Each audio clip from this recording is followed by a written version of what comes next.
What's up, athletes? I'm Coach Kevin from Isabella Fitness, and today we are going over the squat. In my opinion, the squat is the most important movement that you can do and should be practiced on some level every single day. All right? So, to get started, when squatting, going down and up isn't enough. We have to be using very particular muscles to make sure that there's not too much pressure on our knees. So, I'd like you to do a little bit of experiment and stand with your feet perfectly together and squeeze your heels into each other as tight as you can. The act of doing this and creating that rotation with your feet should allow you to tighten your butt cheeks. That is the muscle we want to target. So in setting up for your squat, you won't be standing with your feet close together. This is kind of just an experiment to create that tension that we want to feel during our squat. So while your feet are together, crush your heels together as though there were a walnut in between your heels and you wanted to crack the shell of that walnut, and grip the floor with your toes. So the arch of your foot should bridge up quite high, and that's very valuable because it's going to help you turn on a muscle over here, one of your abductor muscles, all right? And that's going to keep the pressure in your hips and out of your knees.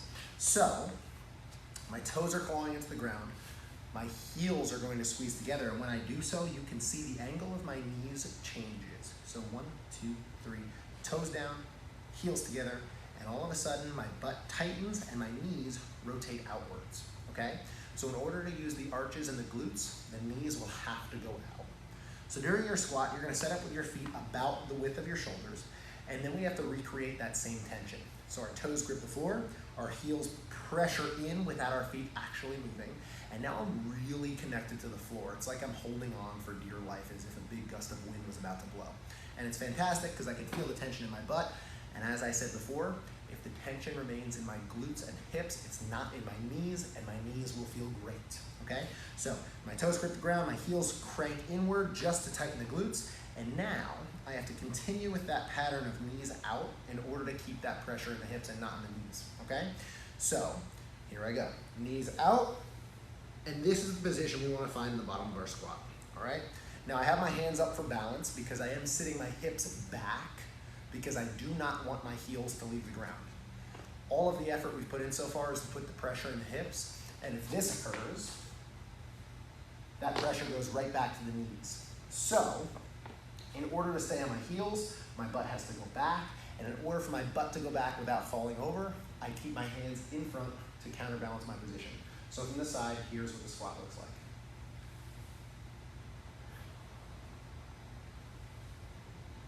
All the weight stays on my heels. My toes are not coming off the ground because they are gripping solid. And from the front view, you can see that my knees are following the path of my toes and they're going out wide. We want to avoid those knees caving in, all right? Now, everybody's anatomy is a little bit different. So some of us might have to stand closer, some of us might have to stand wider. Some people with their toes straight forward is very comfortable, but others, because of the shape of your hips, you may have to turn your toes out. That being said, no matter who you are, the knee is only healthy if it's in line with the toes. So if my toes are straight forward, my knees should be pressed out of center, but still generally straight forward with the toes. If my toes turn out, my knees should also be out with the toes. So wherever the toe goes, the knee should follow. So be very aware of where your feet are, all right? We don't want to turn the toes too far out for two reasons. Number one, it's very hard to get the knees that wide from you. And number two, as soon as my toes are this far out, it's challenging for me to engage the arches of my feet, and therefore even more challenging to engage my abductor muscles in my glutes, all right? Now, depending on your flexibility, your squat is going to look very different than somebody else's.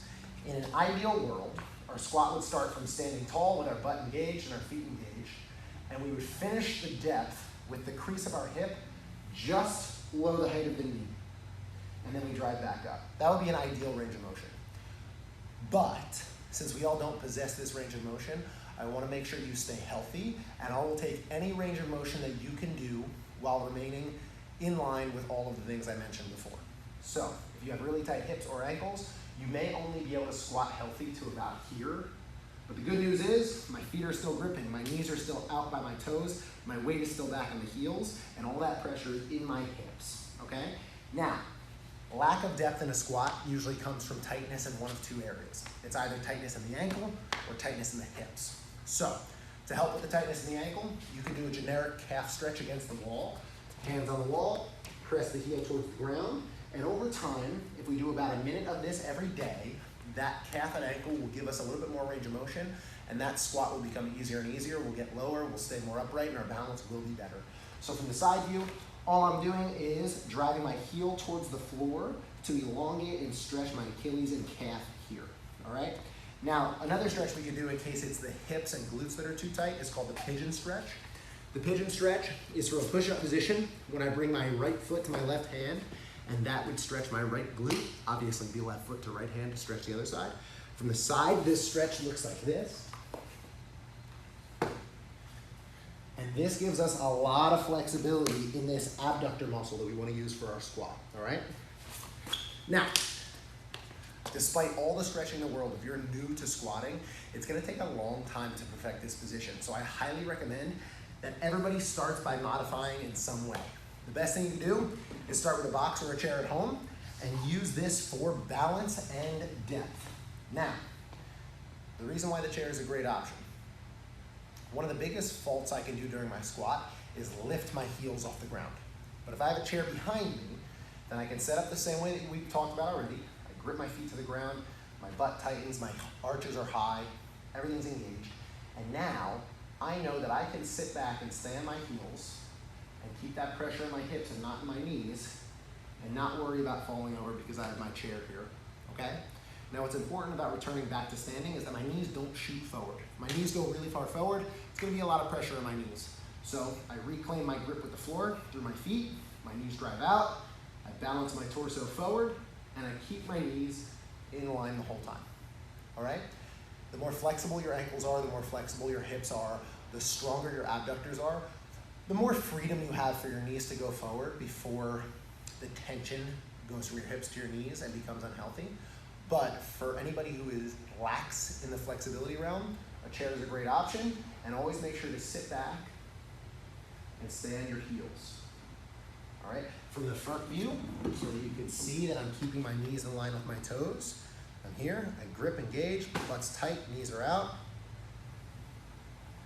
And my knees stay right in line with where my toes are, okay? Now over time, I would like to make this object or chair or box or ottoman or couch, whatever it is, lower and lower until I can finally rip the Band-Aid off, get rid of that object, and control the stability and balance of this squat all on my own, okay? Now, while squatting, your mental checklist. It starts from the ground up. Make sure your feet are in the place that you want them to be, not where your body puts them because you're extra tight and not paying attention. Make sure they're actively gripping. Make sure the knees are starting to rotate out before the squat even begins, and make sure the butt stays engaged, all right? Now, throughout your workout, your ears are gonna be your best friend. I want you listening for any cracking in the knees. Any cracking in the knees generally signifies that our glute muscles are turning off and our quad muscles are turning on. It comes from tight hips, fatigued glutes, and just quad dominance, okay? It could also come from having flatter feet where your feet want to cave in and that pain, or I shouldn't say pain, that tension goes right to the quads and starts to click in the knee. Now this click isn't always associated with pain, but does eventually down the road turn into pain. So we want to use that click like the check engine light in your car to make us aware of the fact that something isn't quite right and we need to go back into rear wheel drive instead of front wheel drive, okay? So, mix these squats up in as many ways and fashions and forms as you can possibly think of. Keep your ears open to listen for that clicking in the knee. Make sure you feel your feet gripping the floor and your glutes engaged, and never allow your heels to come up off the ground or allow your knees to cave inward, okay? Here are a few bad reps, just so you know what we're talking about. Toes out, big problem because it usually turns into knees in. And this is a lot of pressure on the knees, and this is not where I want you guys squatting, okay? Another big issue is if we are super dominant in the quad and we want to stay upright, our heels tend to come up off the ground, and you can hear right away that that knee starts clicking on me because it's all quads and no glutes, and that's too much pressure for my knees. So the two major things to avoid: don't let the heels come off the ground, and don't let the knees cave inside of the toes, okay? Two more good ones. Knees are out, weight is on the heels. It's gonna take a while to perfect, especially if it's not something that you've been practicing leading up to this point. especially if you have poor mobility, especially if your quads are really strong and your glutes are really weak. So be super patient, be super cautious, don't do too much too early, perfect the positioning. You only get one pair of knees. Take good care of it. I'm Kevin from Isabella Fitness. That was the squat. Good luck with it and have a great day.